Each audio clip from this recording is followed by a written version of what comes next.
We've all been there before, stuck in the middle of a disagreement that feels like a never-ending tug of war.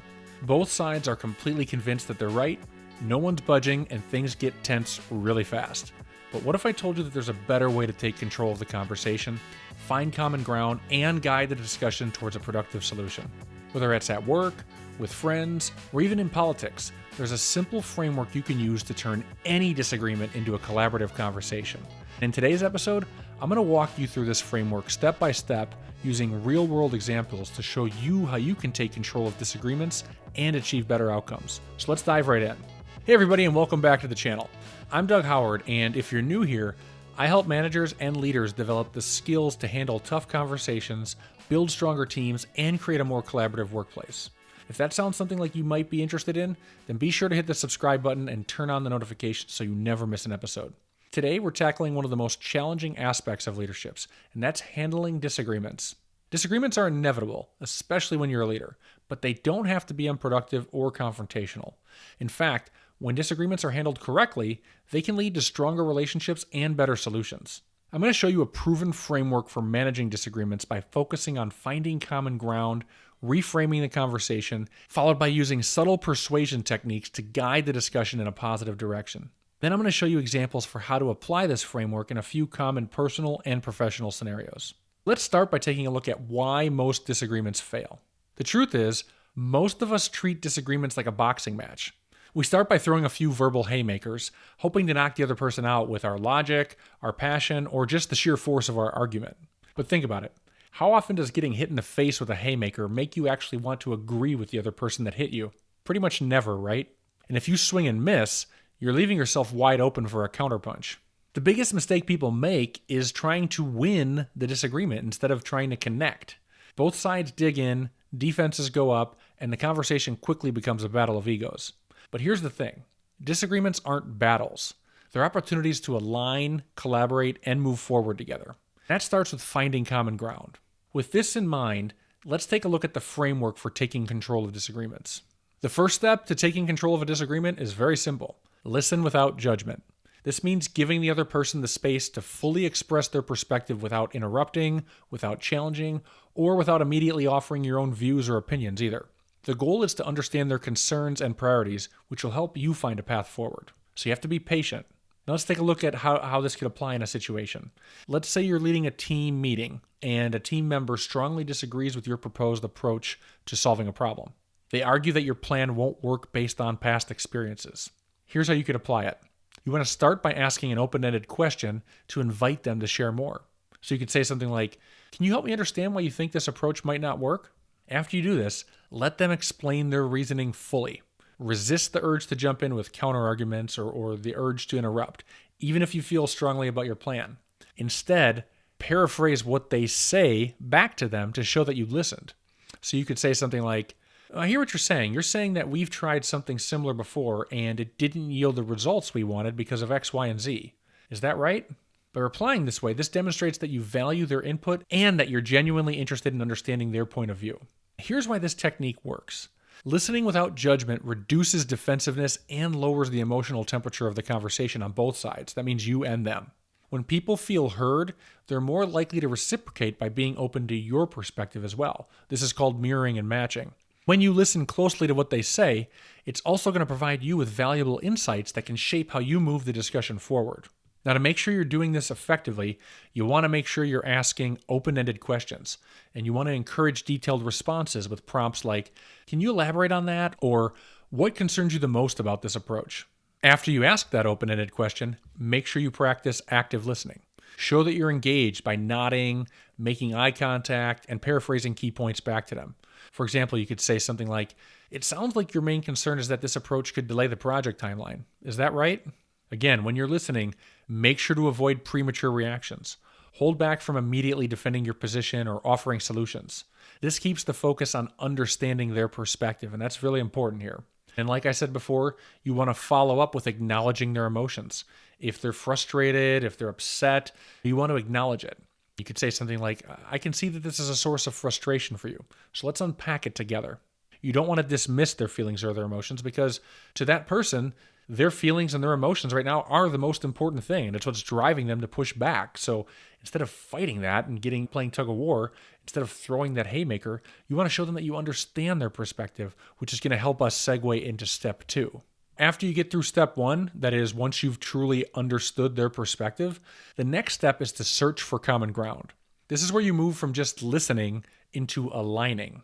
Finding a shared goal, a shared value, or a shared concern becomes the foundation for reframing the conversation and moving it forward. For example, let's say you're working with a colleague on a challenging project, and you disagree on the best way to allocate resources. They want to focus heavily on one aspect of the project, while you believe resources should be spread across multiple areas. After listening to their concerns, you want to identify a goal that you both share. You could say something like this: "It sounds like we both want this project to succeed, and we both want to make the biggest possible impact, right?" By highlighting this mutual goal, which is making the project successful, by highlighting that, you establish a sense of alignment. Even if your approaches differ, emphasizing this common ground up front helps reduce tension and shifts the focus to collaboration instead of combating each other. Searching for common ground works because it reminds both parties involved that you're on the same team and that you're working towards the same overall objective. Last but not least, it de-escalates the disagreement by focusing on shared values instead of conflicting opinions. Here's a few extra tips on how to do this step effectively. Remember, the whole goal here is to find shared goals. This is what we're going to build the rest of this framework on. When you're asking them open-ended questions in the first step, make sure you're listening closely to their answers and looking for areas where both of your objectives overlap. Some common things to look for are things like improving efficiency, or achieving success, or maintaining fairness. Those are the most common ones you can jump on. So when you hear that, listen closely, make a mental note of that, and then come back to that and call it out.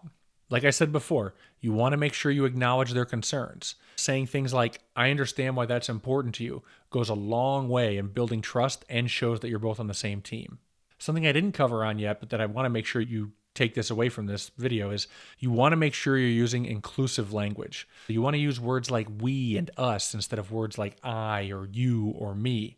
Using inclusive words like we and us and together, that's going to create a sense of unity. You want to say things like, "How can we solve this together?" Last but not least, avoid trigger words. So stay away from phrases that imply blame or conflict, such as "you're wrong" or "this isn't working." Instead, you want to use neutral language to keep the discussion constructive. Once you've identified common ground, the next step is to reframe the conversation. This means emphasizing the shared goal or value and connecting it to the idea or the solution you'd like them to consider. Reframing shifts the focus from conflict to collaboration, making it easier to move forward. Let's say your team disagrees on how to allocate time for a new project. Some of the people on the team want to dedicate all resources to it, while other people on the team worry that it's going to detract from ongoing work. As the manager, you want to reframe the conversation by highlighting a shared goal. So you could say something like this: "It looks like we all agree that this project is critical to our success and that we need to balance it with our current responsibilities, right?" Then after you say that, connect the shared value to a possible solution by saying something like this: "What if we set up a phased approach that allows us to dedicate resources to this project while also maintaining momentum on our ongoing work? That way we're addressing both priorities without compromising either." This approach emphasizes collaboration and positions your solution as a way to achieve the shared goal. The reason this approach works is because by reframing this, it builds momentum by focusing on what both sides agree on, not what divides you. It also shows that you're committed to working together towards a solution, which increases buy-in and reduces resistance. Here's a few more tips on how to reframe the conversation. Whenever possible and practical, use we statements. You want to highlight collaboration by saying things like, "We both want to see this succeed. How can we make this work for everyone?" Again, it's that inclusive teamwork type language. You want to bridge to the solution as well. So you want to use connecting phrases like, "Since we agree on X," or "because we both care about Y." You want to show that using that inclusive language, but then also connecting the bridge. Because we both agree on X, Y, and Z, let's look at this, right? That's your bridge to the thing you want them to consider. You also want to make sure you're keeping the tone positive. You want to frame your ideas as opportunities, not as challenges. So you could say something like, "What if we looked at this as a chance to test a new approach out?" Last but not least, you want to acknowledge the process by recognizing their contributions to the discussion. So when they say stuff or after the discussion's over, you want to make sure you say something like, hey, I appreciate your input. This is helping us find a balanced solution, and this is helping us find the best solution. You want to acknowledge that versus gloss over it. Okay, now that we've reframed the conversation, great. We got them lined up exactly where we want them. But instead of jumping straight to your main argument, you want to guide the conversation with subtle nudges. Think of this like foreplay. These are small steps that move the discussion in your direction without overwhelming the other person. Remember, we don't want to throw haymakers. Once they're more aligned with your perspective, you can confidently make your big point. For example, let's say you're trying to convince your team to adopt a new software tool, but they're being resistant. They think it'll be too difficult to implement. What you want to do here is you want to start with a small suggestion instead of going for the moonshot right away. So you could say something like this. What if we tested the software with just one department to see how it works in a controlled environment? Now, after you say that, and once they agree to that, then you could nudge them further. Hey, after we do this, let's take a look at the test results and then decide whether it's worth scaling up to the entire team. Does that sound fair? Now, by the time they see the value of this tool in action after it's been implemented in this controlled environment for a few weeks, they're going to be more receptive to adopting it across the organization. Subtle nudges like this reduce resistance by making the steps towards agreement feel manageable, and they don't feel so overwhelming or aggressive. They also make the other person not feel like they're giving in or conceding. They're just giving a little room and testing this out, and it's completely redactable. If this doesn't work, we can always go back. That's like a safety thing that they have in the back of their mind. This approach prevents the other person from feeling concerned or cornered, and it allows them to adjust their stance gradually, making your final argument more impactful. A few more tips on how to use subtle nudges. You want to start small. So whatever your big ask is, or your big pitch, or your big idea, before you go into this setting with this person, you want to take a step back and figure out how can you break down your proposal into bite-sized steps and then present it by a question. What if we just explore this option for now? You want to make it sound temporary. You don't want to go for the moonshot and saying, what if we did a wholesale change to all of our operations? You want to start with something small. What if we just explored this option for now? What if we tested it out? What if we did a free trial on this new software tool? Once you get them to go along with that little gentle nudge, or minimum viable ask, as I like to call it, then you want to build momentum. So you want to use their agreement on the smaller points to advance towards your larger points. Once you get that alignment, you want to say something like, hey, since we're aligned on this part, let's take a look at what the next step looks like. As you're giving them these gentle nudges, pay close attention to their reactions. You want to watch for signs of hesitation or agreement and then adjust accordingly. If they hesitate, you can backtrack slightly. You can call attention to their hesitancy too. You could say, hey, I sense some hesitation here. Would you mind just sharing what's got you feeling hesitant about this, or what's bothering you about this? See if you can get them to open up. Then after they do, you could say, hey, would it help if we reviewed some examples first? You want to find ways to make them feel more comfortable with this. Again, gradual, right? Don't go for that haymaker. We want gentle nudges here. Now, eventually, as you keep making a bunch of gentle nudges, then you want to gradually get up to presenting the big point confidently. Once they're more receptive to the gentle nudges, then it's time to deliver your main argument clearly and assertively. You want to just say flat out, hey, now that we've addressed these concerns, I believe this is the right solution for us. What do you guys think? Let's break down how to apply this framework in both workplace and personal settings. These examples will show you how to listen, find common ground, reframe, and nudge the conversation towards resolution. The first scenario I want to look at is a workplace disagreement on how to prioritize tasks. Let's say you and a colleague disagree about which project should take priority. They believe task A should come first, while you think task B is more critical for the team's success. Step 1 is listen without judgment. So you want to start by asking your colleague to explain their perspective.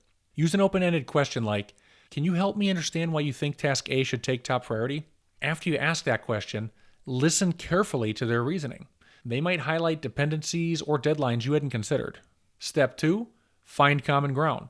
Once you understand their perspective, look for a shared goal. For example, you could say something like, it looks like we both want to make sure the team delivers high-quality results and meets our deadlines, right? Then move on to step 3, which is reframing the conversation. So you want to use that shared goal to reframe the disagreement. You could say something like this. Hey, since we both care about delivering on time, what if we tackle task B first because it's a blocker for the other projects? Then we shift focus to task A immediately after. Next, you want to move on to step 4, which is using subtle nudges. If they're hesitant, suggest a small step forward. You could say something like, what if we test this approach for the next 2 months and then we reassess? If it's not working, we can adjust from there. Doing this builds momentum and makes it easier for them to agree. The second scenario I want to look at is a team conflict over how you're allocating resources. Let's say 2 members on your team are arguing over how to allocate a limited budget. Each person believes that their project deserves the larger share. Step 1, listen without judgment. As the manager, you need to facilitate the discussion by giving each person the chance to share their perspective. So you could open this discussion by saying something like this. All right, guys, let's take turns explaining why each project is important and what the expected outcomes are. Now, when you do that, make sure you listen actively and ensure that both sides feel heard. Step 2 is find common ground. So as you're listening closely, look for that shared common goal from them, between the both of them, that is, then emphasize that mutual goal. So, for example, let's say the shared goal that you uncovered when you were listening to their responses is that they both want to maximize the company's ROI. You could say something like, hey, it sounds like we all want to make sure that the budget is used in the most impactful way possible, right? Then move on to step 3, which is reframe the conversation. You can do this by proposing a collaborative solution based on the shared goal. So you could say something like this. What if we allocated a smaller initial budget to both projects and then tracked the early results? We can reassess after the first phase to decide where additional funding will make the biggest impact from there. From there, you want to move on to step 4, which is using subtle nudges. So you want to break the solution down into smaller steps. And you could say something like this. Let's agree on the criteria we'll use to evaluate success in the first phase. That way we're aligned when it comes time to reassess. Now, when you take a step back, that's a real simple ask. You're just asking to agree on the criteria you're going to use to measure success. Then you can gradually build up from there. The third and final scenario I want to look at is in your personal life. So let's just say you have a personal conflict over household responsibilities with your partner. So let's say you and your partner disagree about dividing household chores. They feel like they're doing more than their fair share, and you feel overwhelmed with your own responsibilities. Step 1, listen without judgment. You want to do this by asking for their perspective and genuinely caring about their perspective. So you could say something like, hey, can you share what's been most frustrating for you about the current arrangement with our chores? Then when they answer, let them vent without defending yourself and without explaining your side just yet. As you're listening, move on to step 2, which is find common ground. So as you're listening to their frustrations and letting them vent and welcoming them to vent, identify a shared goal, hearing that they want a happier, more balanced home life. Then call attention to that by saying it. Hey, I see that we both want to feel supportive and we both want to have a home that runs smoothly, right? After you've established that, move on to step 3, which is reframing the conversation. So you can propose a new approach based on that shared goal. You can do that by saying something like this. Since we both want to feel less stressed, what if we made a list of tasks and divided them based on what's easiest for each of us to handle? After you do that, move on to step 4, which is using subtle nudges. Start with small adjustments, test the new system out. And you could say, hey, why don't we try this out for a week and see how it feels? And if it's not working, we can make changes together. I hope you're seeing how you can use this step-by-step framework for taking control of disagreements in your personal life as well as your professional life. It starts with listening without judgment, then searching for common ground, then reframing the conversation, followed by using subtle nudges to guide the conversation instead of making the mistake that everyone makes, which is throwing haymakers and then expecting that to win the argument. But I want you to remember this. Disagreements aren't about winning. They're about connecting and collaborating. Here's the thing. Handling disagreements isn't just about resolving conflict. To truly lead effectively, you also need to know how to manage relationships with people above you. That means your boss, senior leadership, and other decision makers throughout your company. That's why I encourage you to check out my next episode called How to Manage Upward and Influence Without Authority. In that video, I'm going to share practical strategies for gaining support, building trust, and influencing decisions even when you don't have formal authority. I'll see you in the next video.